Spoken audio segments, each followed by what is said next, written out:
The day the CEO got escorted out, the tension in the lobby was as thick as the marble tiles were polished.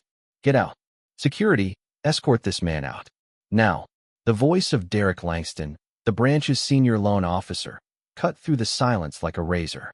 Across from him, a composed black man in his mid-40s, wearing an off-the-rack blazer and khaki pants, adjusted his glasses and said calmly, "I've simply requested to speak with a manager about my loan application.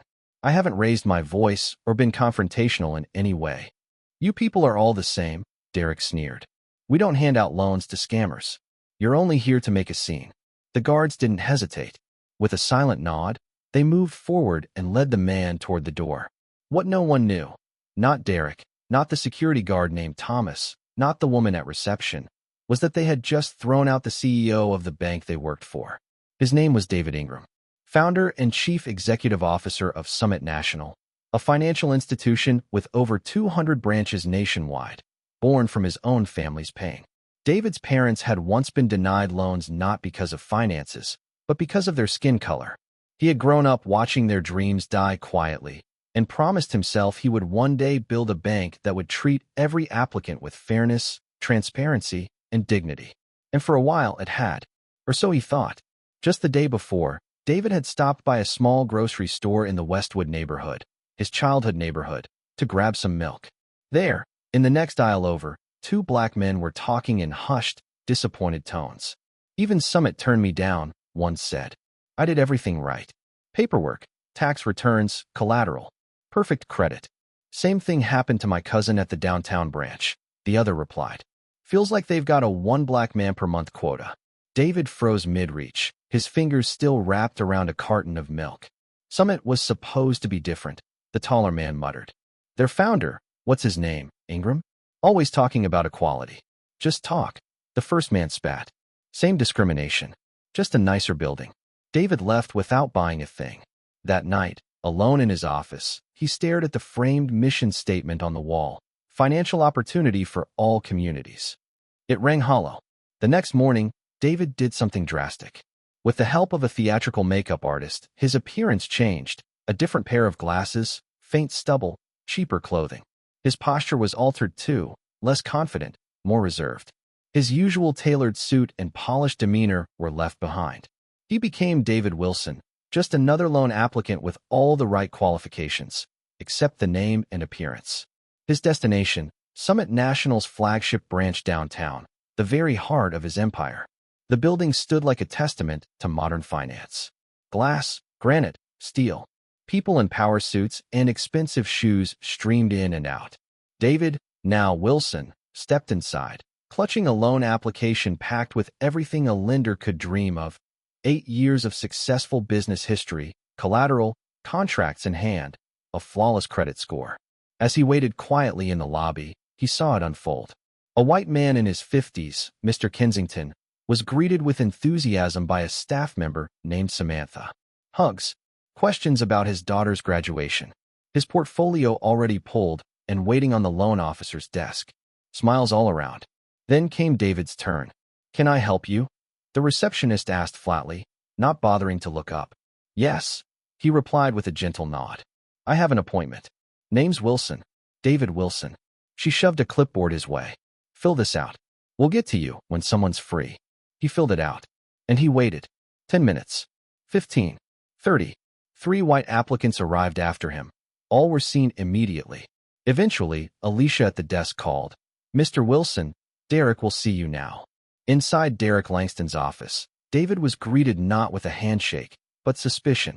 "You're applying for a $100,000 business loan?" Derek asked, one eyebrow raised. "Yes. All supporting documents are here," David said, passing over the file. Derek flipped through it dismissively. "Where did you say you got your MBA?" "Northwestern. Full scholarship." Derek grunted. "Right." Minutes in, David was being steered toward an inferior loan product.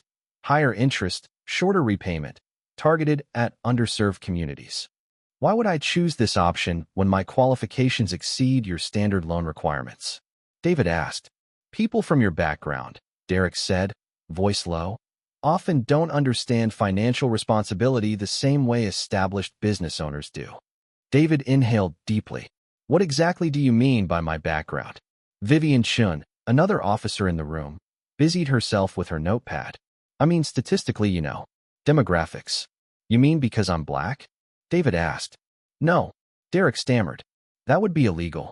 They went back and forth for several minutes. David citing profit margins, future contracts, repayment schedules. Derek deflecting, doubting, denying.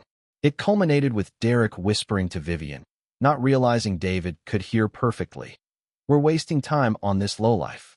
David remained composed. I'd like to speak with your manager. She doesn't have time for people like you. I'll wait. Security was called. Thomas, the guard, arrived, confused by the calm, polite man he was told to escort out. David stood, nodded, and said, I'll go. But I want it known I was removed for requesting to speak with a manager. As they walked through the lobby, David made a quiet phone call. A direct line. Eleanor, it's David. I'm downstairs. I need you here. Now. Minutes later, the bank's front doors burst open. Eleanor Matthews, Executive Vice President of Summit National, stormed inside like a thunderclap in a power suit. Stop everything right now, she commanded. All eyes turned as she pointed at David. This man is David Ingram, founder and CEO of Summit National. Silence. Gasps. Coffee cups hit the floor. Derek turned sheet white. Vivian backed against the wall. That's not. Derek started. It is, Eleanor cut in. The man you called a fraud. The man you tried to escort out of his own bank. David stepped forward, peeling off the fake facial hair and revealing his ID badge. This entire interaction was recorded, he announced. Every word, every decision, every dismissal. Employees and customers alike stood frozen.